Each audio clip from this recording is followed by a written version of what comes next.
wabarakatuh. Nama saya Muhammad Farhan Zulkifli. Saya dari kelas 2 DSK 06. Beradanya saya di sini adalah kerana untuk membahaskan tentang dasar-dasar pendidikan di negara Malaysia. Mari kita mulakan dengan menyemak latar belakang dasar pendidikan. Dasar pendidikan negara sebelum merdeka mewujudkan 5 jenis sistem persekolahan yang terasing di antara satu sama lain, iaitu sekolah Inggeris, Cina, Melayu, India dan agama. Sejak tahun 1946 telah timbul kesedaran di kalangan pemimpin atasan untuk mewujudkan satu sistem pendidikan yang bercorak kebangsaan bagi menyatukan masyarakat yang berbilang kaum di negara kita. Usaha-usaha telah dijalankan untuk menuju ke arah penyatuan sistem pendidikan ini. Dengan tercapainya kemerdekaan pada tahun 1957, dasar pendidikan kebangsaan pun diperbarui dan terwujudlah Ordinans 1957. Ordinans 1957 yang telah dikenali sebagai Laporan Razak mengandungi 3 aspek yang penting, iaitu pembentukan sistem pendidikan kebangsaan, pengakuan matlamat akhir bahawa bahasa Malaysia menjadi bahasa pengantar utama di negara kita, dan permulaan kurikulum yang berorientasikan alam persekitaran di Malaysia. Tujuan utama sistem pendidikan kebangsaan diadakan ialah untuk mewujudkan satu sistem pelajaran yang dapat memenuhi keperluan negara dan menggalakkan perkembangan kebudayaan, sosial, ekonomi dan politik di negara kita. Kedua, untuk menghasilkan pelajar yang berdisiplin serta menghormati kedua ibu bapa mereka, di mana prinsip ini sejajar dengan dasar dan polisi pendidikan untuk mengadakan proses pembelajaran yang cekap dan efisien dengan keperluan untuk mengelakkan perbelanjaan awam yang tidak tersusun. Ianya untuk memastikan agar dasar ini dapat dilaksanakan dengan berkesan, khususnya dalam menentukan sistem pendidikan yang progresif dan bahasa kebangsaan yang dijadikan sebagai bahasa pengantar yang utama.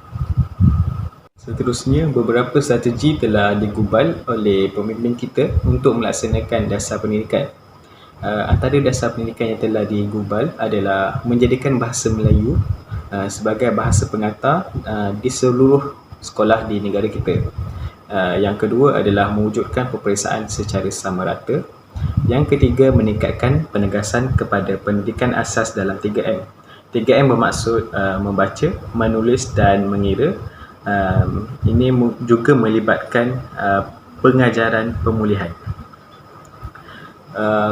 Yang keempat adalah mengadakan peluang pendidikan asas bermula daripada umur 9 hingga 11 tahun dan memperluaskan pendidikan teknik dan vocational melalui penyusunan semula kurikulum sekolah pada tahun 1978, meningkatkan keseluruhan mutu pelajaran dan seterusnya mengukuhkan pendidikan kerohanian.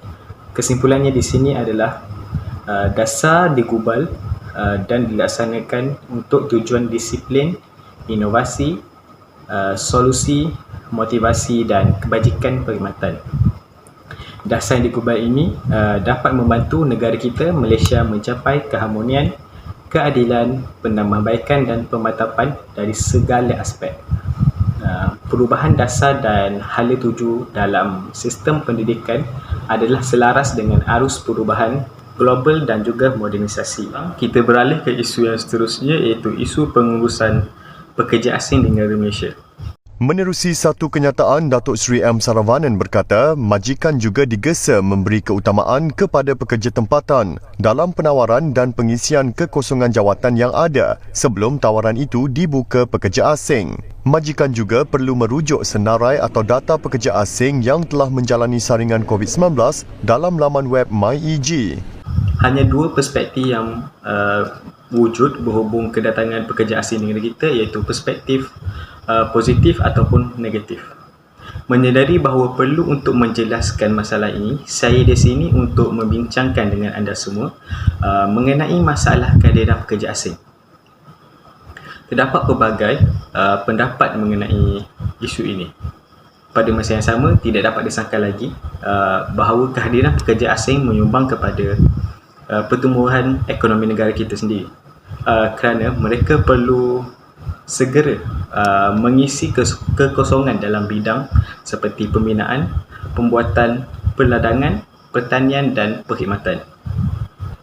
Keadaan ini telah menunjukkan bahawa Malaysia seperti Singapura memerlukan tenaga pekerja asing untuk memenuhi keperluan ekonomi negara.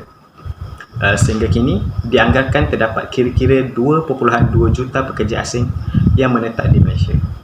Bagaimanapun, jumlah ini telah dipersoalkan oleh semua pihak di negara kita kerana mereka percaya bahawa bilangan sebenar mereka ini adalah lebih ramai dan justeru berpandangan negatif terhadap kebanjiran golongan ini.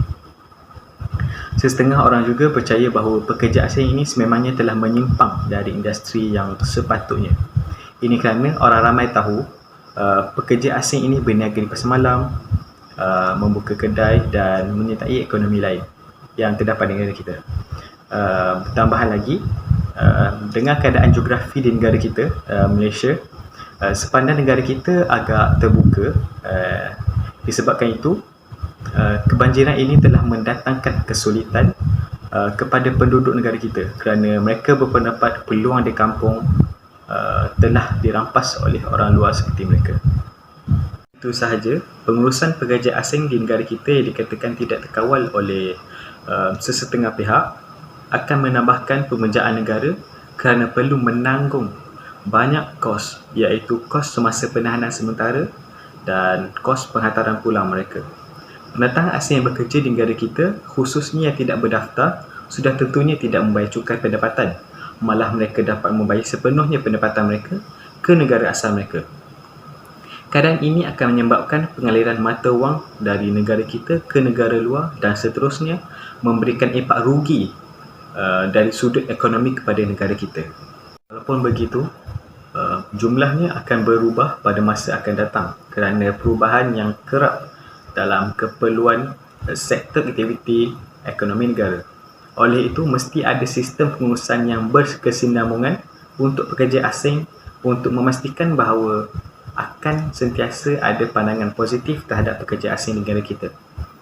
Dan semua pihak mesti menerima kewujudan statistik yang diterima umum dan sah. Sekian daripada saya. Terima kasih.